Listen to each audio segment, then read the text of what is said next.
Ada juga yang bentuknya ancaman ya, ancaman kayak ancaman itu ada Ada banyak. di Di ancaman itu apa banyak.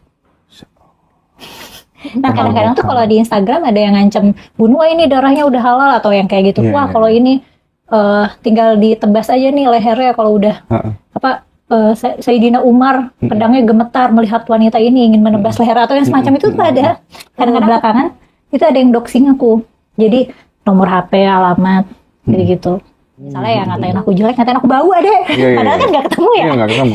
Ngatain ya paling kayak ngatain jelek, bau, ngatain misalnya gigi aku kan berjarak gitu kayak depannya somplak, ngatain itu, atau misalnya ngatain hinaan-hinaan ke perempuan gitu kayak misalnya lonte yang gitu-gitu. Oh gitu. Betina pelacur itu banyak banget di YouTube, banyak banget itu thumbnailnya pakai kayak betina pelacur telanjangi saja yang gitu-gitu tuh. Itu padahal nuansanya Islami loh kontennya. Mereka dia buka dengan assalamualaikum, baca bismillah, ngutip ayat. Oh gitu.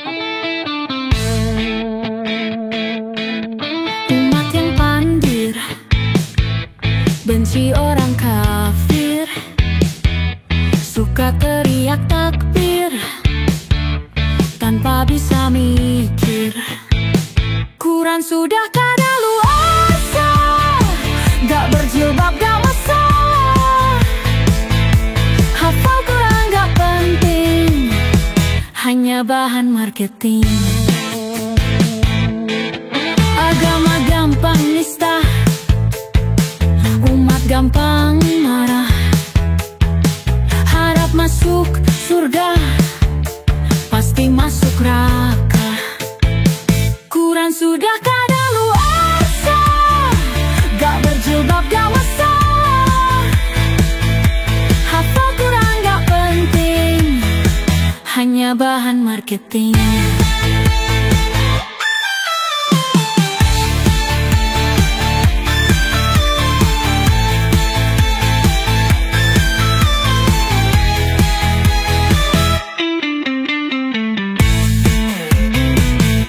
Sudah kadaluarsa, gak berjilbab gak masalah.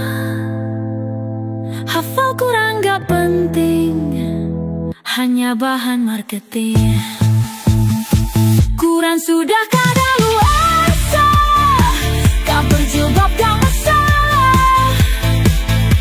Hafal Quran gak penting, hanya bahan marketing.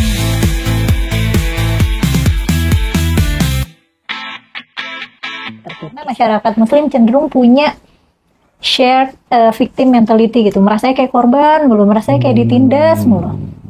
Padahal kalau konteks Indonesia yang penindas tuh orang Islam, mayoritas yang penindas tuh. Kenapa bisa begitu? Moralitasnya tuh aku pertanyakan, kayak kenapa kita religius banget tapi korupsi tertinggi, nyampah ya, jorok ya, nggak tertib, kriminalitas tinggi, terus penegak hukumnya juga korup gitu, pemerintah korup gitu. Jadi tapi di sisi lain kita bersikeras kalau orang Indonesia tuh baik-baik, ramah-ramah. Kayaknya baik orang Indonesia tuh cuma sebatas ramah doang deh, cuma di permukaan aja. Sebenarnya ketika dalam hal-hal yang lebih fundamental yang memberi dampak buruk ke orang lain, kita tuh tidak, moral kita tidak setinggi itu.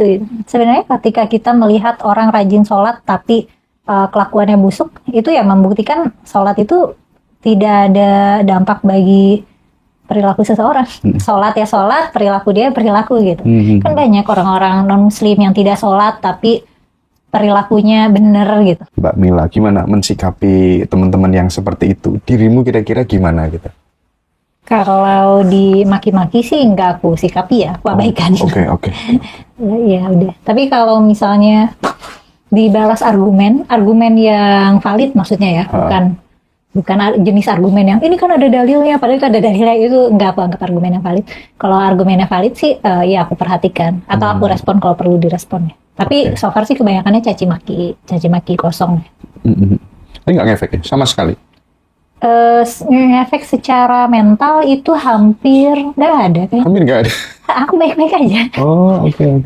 Kadang-kadang teman-teman atau keluarga aku tuh suka ngecek aku gitu, nih nggak Mel baca ini emang nggak apa-apa gitu, kayak are you okay, gini. Gak apa-apa, beneran gak apa-apa. Oh, Atau waktu pas lagi kemarin kan rame nih soal yang hafal Quran itu. Udah gitu sosmed aku di YouTube rame banget kayak sehari tuh yang ngomongin Kumaila banyak banget video gitu. iya, iya. Ya aku lagi nggak emang gak lagi merhatiin internet karena aku lagi menikmati liburan aja, lagi jalan-jalan, main game gitu. Nah terus ada yang ngira tuh aku ini takut dan makanya nggak main sosmed gitu. Iya, iya, iya. Padahal ya emang lagi malas-malasan aja, lagi nggak pengen ngecek sosmed. Oke. Jarang loh ya. Tapi wajar sih kalau kemudian keluarga khawatir. Jadi gitu keluarga kan ya. atau teman dekat tuh khawatir. Oh iya.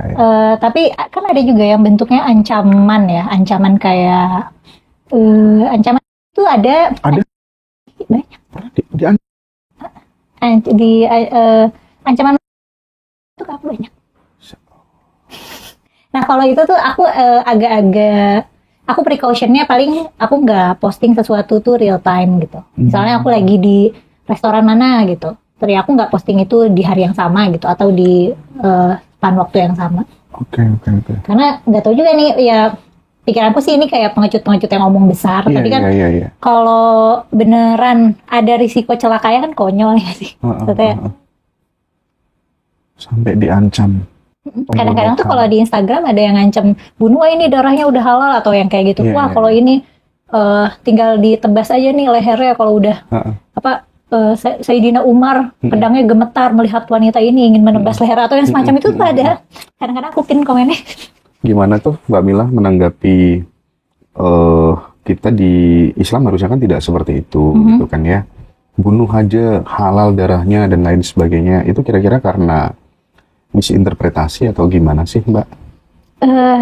Aku ngeliatnya itu tuh orang jahat dan bodoh dikasih agama jadinya gitu. Memakai agamanya untuk menjustifikasi kekerasan. Aku ada deh ini ya belakangan itu ada yang doxing aku. Jadi nomor HP, alamat, jadi gitu. Itu ada yang doxing juga. Oh. Jadi harusnya mengkhawatirkan sih ya. Cuman aku kayaknya nggak terlalu bakat merasa takut. Kayak kewaspadaan aku tuh harus aku rekayasa gitu. Iya. Aku harus membuat diri aku waspada secara sadar gitu. Karena kalau nggak aku perhatiin itu nggak otomatis, rasa takut, rasa waspada itu nggak otomatis muncul gitu. Dan itu juga kenapa mungkin aku juga nggak aku buta terhadap topik-topik sensitif gitu. Kayak kata orang aku bahas hal sensitif, bahas hal sensitif, itu bukan hal sensitif buat aku gitu. Aku bisa ngomongin dengan nyaman. Cuman belakangan seiring berkarya udah cukup lama, jadi aku lebih bisa baca reaksi audiens aja. Tapi berdasarkan data gitu, aku ngeliat itu sensitif karena berdasarkan feedback aja. Itu kan sebenarnya sama halnya dengan kalau misalnya kita itu berada di sebuah apartemen gitu ya, kita berada di lantai 1, ya rumah yang kita lihat segitu aja sih. Tapi kalau kita di lantai 20, 25, 40, ya kita melihat perspektif yang luas. Rumah tuh ternyata segini banyaknya gitu. Terus mau berdebat sama yang di lantai 1 gimana gitu ya. Oh, ya mungkin soal resolusi soal view aja, helikopter view. Oh, itu kenapa aku baik-baik aja gitu ya. Mungkin lebih karena aku memisahkan memisahkan mana ide aku dan identitas aku kali ya. Oh, oke. Jadi ketika ide aku diserang ya harusnya ide itu diserang dengan ide kan. Cuman kan kebanyakan orang menyerang ideku dengan menyerang identitas aku gitu. Misalnya ya ngatain aku jelek, ngatain aku bau ada. Padahal kan nggak ketemu ya. Iya, nggak ketemu. Ya paling kayak ngatain jelek, bau, ngatain misalnya gigi aku kan berjarak gitu kayak depannya somplak. Ngatain itu atau misalnya ngatain hinaan-hinaan ke perempuan gitu kayak misalnya lonte yang gitu-gitu. Oh gitu. Nah, kalau misalnya yang aku sampaikan ke publik adalah ideku, terus yang diserang adalah identitasku, ya ideku aman dong. Gitu. Dan aku juga tidak membentuk konsep diri aku berdasarkan validasi orang-orang gitu. Maksudnya misalnya dengan orang ngatain, wah ini betina pelacur itu banyak banget. Di YouTube banyak banget itu thumbnailnya pakai kayak betina pelacur telanjangi saja gitu-gitu tuh. Itu padahal nuansanya Islami loh kontennya. Iya. Mereka dia buka dengan assalamualaikum, baca bismillah, ngutip ayat. Oh, gitu. Tapi ngatain aku dengan cara yang tidak Islami gitu. Dan kayak gitu banyak di YouTube sekarang. Alhamdulillah ya di Ngaji Rosa tuh teman-teman responnya sama Mbak Mila, bagus-bagus, love semua gitu ya. Aduh, teman-teman di Ngaji Rosa udah banyak yang aware lah ya. Keren. Keren Mbak Mila. Aduh, nggak gampang kayak gitu. Oke,